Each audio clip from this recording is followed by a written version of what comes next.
Hello there, dear friends, and welcome once again to the Relaxed Fantasy Review. Today, we're continuing our series in the brand new Player's Handbook, talking about the species found within. Unlike the races of the old Player's Handbook, which included ability scores and several different sub-races in a lot of cases, the species of the new Player's Handbook have been simplified. A lot of their features have been stripped away and put into the backgrounds, and now it feels like the species you play is actually more of a flavor choice. There certainly are some unique powers amongst them, and today we're going to be talking about one of the most unique of the species, the Dragonborn. Yes, the Dragonborn were there in 2014, and they're still here now, and they actually were one of the most basic races back then, giving you very little to work with. And then over time, they started to evolve into a slightly more powerful species, and now we see them again in 2024. But how have they grown mechanically? We'll get into the details in just a moment, but before we do, I'd like to let you know, Relax Fantasy Review has memberships. For just $1 a month, you can support me here on YouTube and get a couple benefits. First, you get a little badge next to your name in the comments, letting folks know that you're a supporter, but also you get early access to my videos. I upload videos Monday, Wednesday, and Friday, and I upload them a day early for members only. If that interests you, you can click the join button just down there next to the subscribe button. I'd love to see you in the comments with your member badges. And if it doesn't interest you, that's totally fine too. Just liking the video, subscribing to the channel, watching it, just being here and watching my content at all is a wonderful way to support me. So thank you for being here and watching my content. Dragonborns are medium-sized humanoids. As a medium-sized creature, they don't suffer from the slight nerfs that small-sized creatures get. I think there's pros and cons to both, but medium just edges out small most of the time, and I give them a 10 out of 10. They also have a standard 30-foot walking speed, nothing crazy about that. I think that's a very fair 9 out of 10. And then they have their draconic ancestry. Draconic Ancestry is the classic feature where you choose one of the dragon types. You've got the chromatic dragons, the black, green, blue, white, and red dragons. And then you've also got metallic dragons, brass and copper and silver. And yeah, there's just cool powers throughout. And all of them are associated with different damage types. The red dragons, for example, are the fire breathers, and the white dragons breathe cold. The blue dragons breathe lightning, and so on. And just like your ancestors, you have a breath weapon. When you take the attack action on your turn, you can replace one of your attacks with an exhalation of your magical breath weapon. A 15-foot cone or a 30-foot line, you choose when you breathe. Every creature in the area makes a dex save. They fail it, they take 1d10 of the type of damage that's linked to your ancestry. So acid, cold, fire, lightning, thunder, poison. Actually, thunder's not here. It's acid, cold, fire, lightning, or poison. It'd be cool if you had thunder, but that's more of a Gem Dragonborn thing.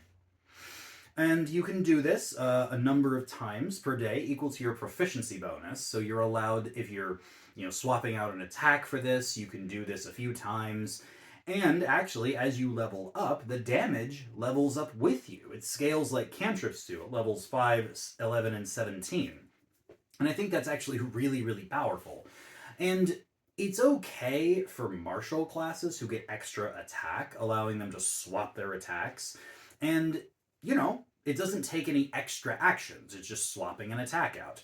It's a shame you can't combine it with the magic action, but magic actions don't usually have multiple shots involved with them. Like, not everyone's Eldritch Blasting. Sometimes you're firing a Ray of Frost or a Firebolt, and there's no extra attack to swap out.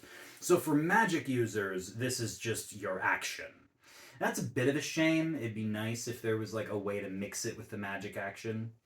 But either way, it's still cool. It's still an AoE that you get to blow a few times per day and do decent damage with.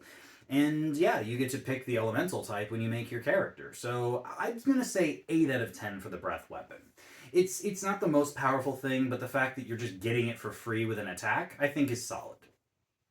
You also have a damage resistance, the same damage type that goes with your breath weapon and your draconic ancestry. A damage resistance is powerful. You know, you get fire and poison in here, which are some of the most common damage types. And I'm certainly not going to turn down resistance to cold or lightning or something like that. I think that this is 9 out of 10, actually. You've got some pretty good damage resistances amongst the Dragonborn. Unlike their predecessors in 2014, however, the brand new Dragonborn do have dark vision, so you are going to be able to see in the dark with a standard 60-foot range, and man did they miss it before. So yeah, 10 out of 10 for dark vision. And then finally, they have the Draconic Flight feature.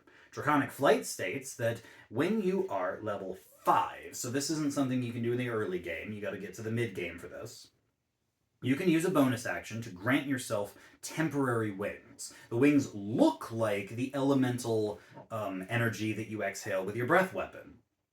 This makes sense to me for like fire and lightning and maybe ice. Not really sure what acid and poison wings look like. Maybe like goopy, you know, like acidic limbs or a cloud of poison gas that you can lift yourself off the ground with. Anyway, that's a thematic thing.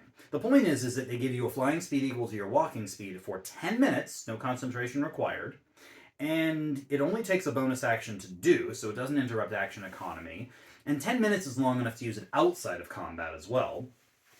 And you can do it once per long rest, so you can't do this all the time, but having a flying speed just at your beck and call, especially one that lasts that long, I'm going to have to give this 10 out of 10.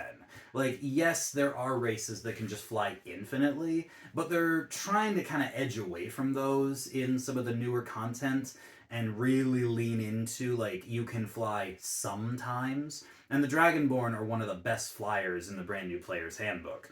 And yeah, I don't think waiting till level 5 is unreasonable. That's when casters get the fly spell anyway. So yeah, I say 10 out of 10 for the flight.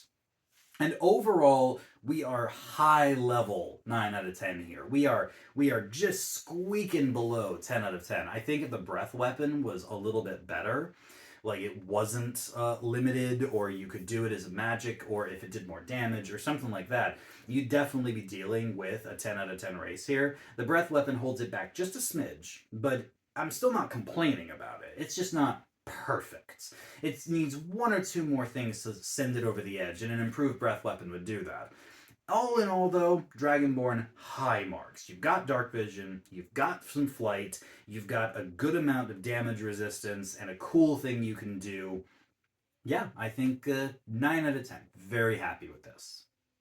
This has been the Relaxed Fantasy Review. If you enjoyed the video, please like and subscribe down below. Have a look for the join button down there, and keep your eyes peeled for more species reviews coming down the line soon.